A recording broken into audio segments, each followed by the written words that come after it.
Hello बच्चों, let's see this question. assertion कह रहा है the value of parameter biochemical oxygen demand, जिसे हम बीओडी बोलते हैं, is important for survival of aquatic life, and the reason statement says the optimum value of BOD is 6.5 ppm। और assertion reason के जो चार कन्वेंशनल ऑप्शंस होते हैं बच्चों, वो हमारे पास चार ऑप्शंस के तौर पे गिवन।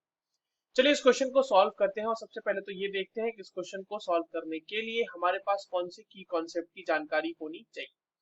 देखो, ये जो सवाल है बच्चों, हमारे पास बेसिकली बीओडी का सवाल है, जिसे हम बायोकेमिकल ऑक्सीजन डिमांड भी कहते हैं। अब ये चीज होती क्या है, इससे कैसे रिलेटेड है चीजें, वो समझते हैं। देखिए, कोई भी आपके पास अगर वाटर बॉडी है, उसके लिए एक पैरामीटर हम डिफाइन करते हैं, जिसे हम बोलते हैं बायोकेमिकल ऑक्सीजन डिमांड। और ये होता कैसे है, तो देखिए आपके पास जो ऑर्गेनिक वेस्ट होते हैं, ठीक है, ऑर्गेनिक वेस्ट, जैसे इसमें क्या क्या चीजें आ जाएंगी, जैसे इसमें आ सकता है लीव्स, ठीक है, जो पत्ते होते हैं, ग्रासेस, ग्रास हो गया, या फिर डेड प्लांट्स जो होते हैं, ये सारे जो है ये रन ऑफ के मतलब ये पानी के साथ साथ चले जाते हैं किसी भी वाटर बॉडी में, ठीक है। ये चले गए वाटर बॉडी में ना, इनका जो डिकम्पोजिशन है वो उस वाटर बॉडी में रहने वाले माइक्रो ऑर्गेनिजम्स करते हैं, ठीक है। तो ये जो आप देख रहे हो जितने भी ऑर्गेनिक मैटर हो गए, ये जो किसी भी वाटर बॉडी में ऐड हो जाएंगे, तो उसके अंदर जो माइक्रो ऑर्गेनिजम्स रहेंगे, तो माइक्रो ऑर्गेनिजम्स या फिर microbes carry out carry out the decomposition of these organic wastes, ठीक है, डिकम्पोजिशन ऑफ दीज वेस्ट्स, ठीक है। और इन वेस्ट्स के लिए जो आप मतलब आपके पास जो भी ऑर्गेनिक है, सॉरी ऑर्गेनिक वेस्टेज है, उसको जो डिकम्पोज करने के लिए माइक्रोब्स है, उनके लिए वो क्या करते हैं, उनको चाहिए ऑक्सीजन, ठीक है। तो ये जो है इसके लिए ये क्या करते हैं, फॉर डिकम्पोजिशन, इनके लिए for decomposition oxygen is required, ठीक है। ऑक्सीजन की क्या होती है, रिक्वायरमेंट होती है by those microbes, generally they are bacterias.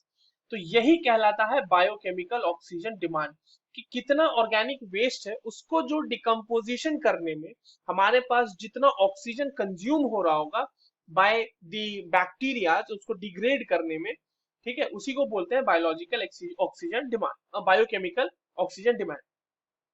अब ये पैरामीटर डिफाइन करने के लिए बहुत जरूरी है, क्योंकि अगर बीओडी ज्यादा है, ठीक है, इफ बीओडी इंक्रीजेस, इसका मतलब जो डिजोल्व्ड ऑक्सीजन है वाटर बॉडी में, डिजोल्व्ड ऑक्सीजन है वो कम होता जाएगा, और वो जो होगा water body will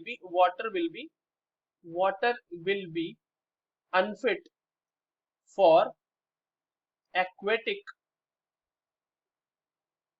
aquatic animals, या फिर एक्वेटिक जो भी आप उसमें लिख सकते हैं, यहाँ पे क्या बोला है हमें, एक्वेटिक लाइफ के लिए, ठीक है, एक्वेटिक लाइफ ही लिख लेते हैं, एक्वेटिक लाइफ, पेड़ पौधे, जो भी एक्वेटिक पेड़ पौधे हैं या फिर जो एक्वेटिक एनिमल्स हैं, उनके लिए वो अनफिट हो जाएगा, क्योंकि उसमें डिजोल्व ऑक्सीजन कम हो रहा है, बायोलॉजिकल ऑक्सीजन डिमांड बढ़ गया, इसका मतलब ज्यादा से ज्यादा माइक्रोब जो है वो ऑक्सीजन यूज कर रहे हैं वाटर बॉडी का, ठीक है।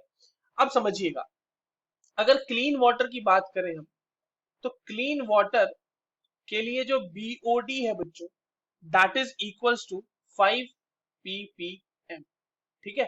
और बहुत ही ज्यादा हाईली पोल्यूटेड वाटर के लिए, हाईली पॉल्यूटेड वाटर के लिए ये जो वैल्यू होती है बीओडी की, दैट इज अराउंड 17 ppm। तो एक्चुअल में जो आपसे यहाँ पे कहा गया है कि the optimum value of BOD, optimum value मतलब बेस्ट काम करेगा वहां पे, ऐसा तो है ही नहीं। हम तो देख पा रहे हैं कि जो क्लीन वाटर जो बहुत ही सूटेबल है ड्रिंकिंग के लिए या फिर एक्वेटिक लाइफ के लिए, उसकी लिमिटेशन 5 ppm पे जाके रुक जा रही है।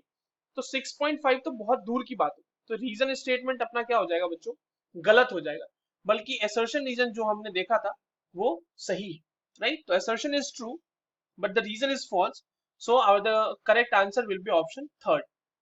Reason is true but sorry, assertion is true but reason is false. I hope you understood this well. All the very best.